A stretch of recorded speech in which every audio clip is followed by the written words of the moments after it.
Hello guys, இந்த வீடியோவில் நாங்கள் என்ன பண்ண போகிறோன்னா, இந்த காரை ஃபாஸ்ட்டாக ரெடி பண்ணி அது 2 எஸ்கேப் பண்ண போகிறோம். ஆனால் இந்த வாட்டர் மிலான் எங்கே இருக்குன்னே தெரிய மாட்டேங்கி. ஒருக்கா கபோர்டில் இருக்குது, ஒருக்கா காருக்கு பின்னாடி இருக்குது. இப்போது இந்த ஃபியூஸை மாட்டணும். உங்களுக்கு இந்த அம்பாசடர் கார் வேணுங்கி கிராணி வீட்டுக்கு வாங்க. வெறும் 5 பார்ட்டு வச்சுட்டு இந்த கார் உங்களுக்கு ஓட்ட முடியும். உங்களுக்கு இந்த கார் பார்ட்டு ரெடி பண்ணணுங்கி கடைக்கு ஒன்றும் போக வேண்டாம். நீங்கள் இந்த கிராணி வீட்டு வந்தாலே எல்லா பார்ட்ஸும் கிடைக்கும். அப்புறமா நீங்கள் இந்த வீடியோ பார்த்தா உங்களுக்கே தெரியும் எதை எங்கே மாட்டணுன்னு. பாருங்கள், இந்த வீட்டில் இருக்க மொத்த ஐடியாஸையும் வீட்டுக்கு சென்டரில் தான் போட்டிருக்கே. ஆனால் என்ன, கிராணி பார்த்தா தான் டென்ஷன் ஆவாங்க, இந்த வீடையே அலங்கோலப்படுத்திட்டேன்னு. அப்புறமா கிராணியை இன்னும் என்ன பிடிக்க வரலன்னு கேட்டிங்கன்னா, அது கிராண்ட்பாயை பார்க்க போச்சு. கிராண்ட்பா வீடு இங்கேண்டு 1 கிலோமீட்டர் தள்ளி இருக்கனால நாங்கள் இனி என்ன தான் சத்தம் போட்டாலும் அதுக்கு கேட்காது. அடுத்து நமக்கு என்ன வேணும்னா ஒரு ஸ்பேனர் வேணும். அப்போ தான் இந்த கார் பேட்டரியை டைட்டாக ஃபிக்ஸ் பண்ண முடியும். சரி, அது கார் பேட்ரி இல்லை, என்ஜின் நினைக்கிறேன். ஸ்பேனர் கிடச்சாச்சு. எல்லாத்தையும் நடு வீட்டில் போட்டால் தான் எடுக்கவே ஈஸியாக இருக்குது. இனி அந்த 8 ஸ்க்ரூவையும் டைட் பண்ணணும். இது முடித்த பிறகு தான் ஒரு பெரிய ப்ராப்ளமே இருக்குது.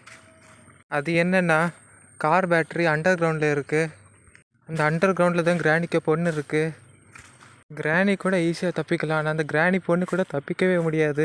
அது ஏன்னு கேட்டிங்கன்னா, கிராணிக்கு 2 கால் தான். ஆனால் கிராணி பொண்ணுக்கு மொத்தமாக 8 கால் உண்டு. 2 கால் பார்த்தாலே பயமாக இருக்கும்.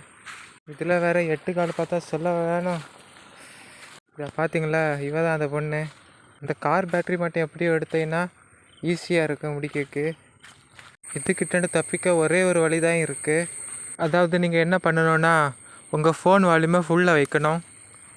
ஏதோ நடக்கிற மாதிரி சத்தம் கேட்டுனா நீங்கள் அந்த பக்கமே போகக்கூடாது, வெயிட் பண்ணணும். மொத்த இடமும் அமைதியாக இருந்துன்னா அப்போ நீங்கள் ஈஸியாக ஓடலாம். ஆனால் என்ன, அண்டர் கிரவுண்டில் நிறைய தண்ணி சத்தம் வேறு கேட்கும். அதனால எது நடக்கிற சத்தம் எது தண்ணி சத்தம்னு கண்டுபிடிக்கவே கஷ்டமாக இருக்கும். எப்படியோ ஒரு வழியாக கார் பேட்டரி எடுத்தே. கிட்டத்தட்ட இந்த கார் ரெடி ஆகிடுச்சு. கார் எல்லாத்தையும் பூட்டிட்டு எஸ்கேப் ஆக வேண்டியதான். இனிதான் ஒரு சம்பவமே இருக்குது.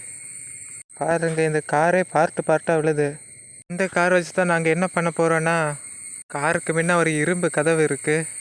இந்த காரை வச்சு அந்த இரும்பு கதவை உடைக்க போகிறோம். ஏன்னா காருக்குள்ளே என்ட்ராக முடியல. அந்த பக்கம் போகணுமா? கிராணி கிட்ட டாட்டா காட்ட, கிராணி வேறு வீட்டில் இல்லை. சரி, வண்டியை ரிவர்ஸ் எடுத்து ஃபுல் ஸ்பீடில் இந்த கதவை உடைக்க போகிறோம். என்ன கதவு சுத்தமாக வண்டி சுத்தமானே தெரியலையே. 1 2 3 காய்ஸ், கதவில் விரிசல் வந்தாச்சு. டாப் ஸ்பீடில் போய் சாட போகிறேன்.